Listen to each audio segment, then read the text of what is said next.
అందరికీ నమస్కారం. మనం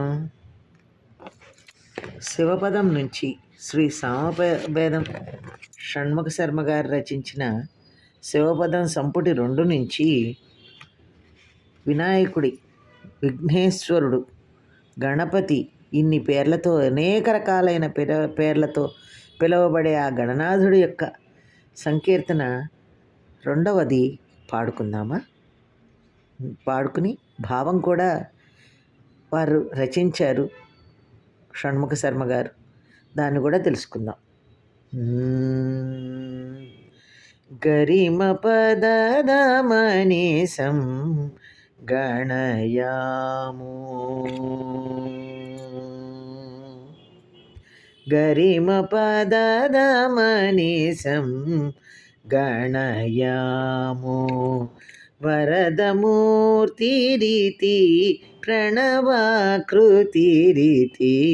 గరిమ పదమనీసం గణయాము, వరదమూర్తిరీతి ప్రణవాకృతిరీతి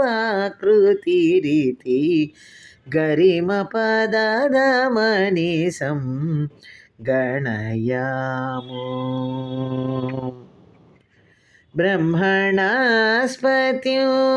బ్రహ్మారాధ్యం బ్రహ్మణ్యం సుబ్రహ్మణ్యాగ్రజం, బ్రహ్మణాస్పత్యో బ్రహ్మారాధ్యం బ్రహ్మణ్యం సుబ్రహ్మణ్యాగ్రజం, బ్రహ్మరూపమిహ భద్రే భాష్యం బ్రహ్మ ప్రతిపాదిత పరతత్వం, బ్రహ్మరూపమిహ భద్రే భాష్యం బ్రహ్మ ప్రతిపాదిత పరతత్వం, గరిమ పదమనీసం గణయాము, వరదమూర్తిరీతి ప్రణవాకృతిరీతి గరిమ పదమనీసం గణయాము. ఆద్యం బహువిధ మంత్రాకారం వేద్యం ప్రకృత్య భేదం పురుషం, ఆద్యం బహువిధ మంత్రాకారం వేద్యం ప్రకృత్య భేదం పురుషం, హృద్యం నైగమ ఋషి సంభావ్యం, హృద్యం నైగమ ఋషి సంభావ్యం, ఆద్యంతరహిత స్వానం దేశం, హృద్యం నైగమ ఋషి సౌభావ్యం, ఆద్యంతరహిత స్వానం దేశం, గరిమ పదమనీసం గణయాము, వరదమూర్తిరీతి ప్రణవాకృతిరీతి గరిమ పదమనీసం గణయాము, వరదమూర్తిరీతి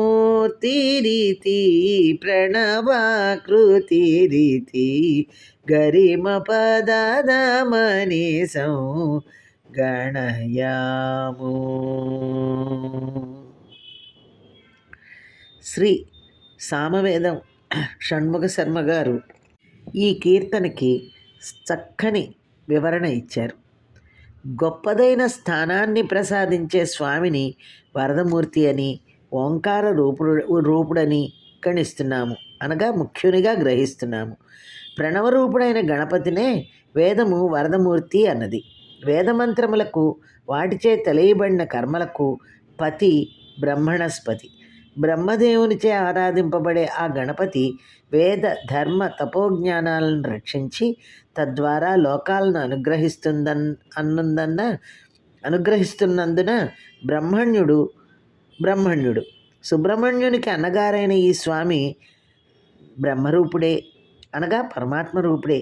భద్ర గజ వదనంతోనున్న ఈ పరతత్వమే వేదముల ద్వారా ప్రతిపాదించబడుతోంది. ఆదిస్వరూపమైన ప్రణవమే అన్ని మంత్రములకు మూలం. సర్వమంత్రముల సాకారమూర్తి అయిన తొలిదేవుడే గణపతి. తెలుసుకోదగిన శృతులచే తెలియబడిన ఈతడు ప్రకృతి పురుషుల ఏకతత్వంగా ఉన్నవాడు. నరాకారో మాయా గజాకార పురుష ప్రకృతి పురుష అభేదాకృతి ధరో గజానన. వల్లభేశోపనిషత్లో ఇలాగా చెప్పారు. ప్రకృతి తత్వం కంఠం నుండి పాదం వరకు, పురుషతత్వం గజవదనం. వేద ఋషులచే చక్కగా భావించబడిన ఆద్యంతరహిత పరబ్రహ్మగా, ఆత్మరూపుడిగా అందరిలో ఉన్నవాడు. ఆ ఆత్మతత్వాన్ని అనుభవానికి తెచ్చుకునే సిద్ధుడు పొందే బ్రహ్మానందమే స్వాత్మానందం. ఆ స్థితిలో స్థిరపడటమే స్వానందలోక ప్రాప్తి. గణేశలోకానికి స్వానందలోకం అనే పేరు పురాణాల్లో గాణపత్య సంప్రదాయంలో ఉంది. వేదాంతపరంగా స్వాత్మయే గణపతి లోకం. పూర్ణమైన ఆ ఆనందతత్వమే గణపతి. ఈ గణపతిని గురించి మరలా ఇంకో కొంచెం తర్వాత వివరంగా మరొక సంకీర్తనలో రాశారు. ఆ సంకీర్తనని ఇంకొక అధ్యాయంలో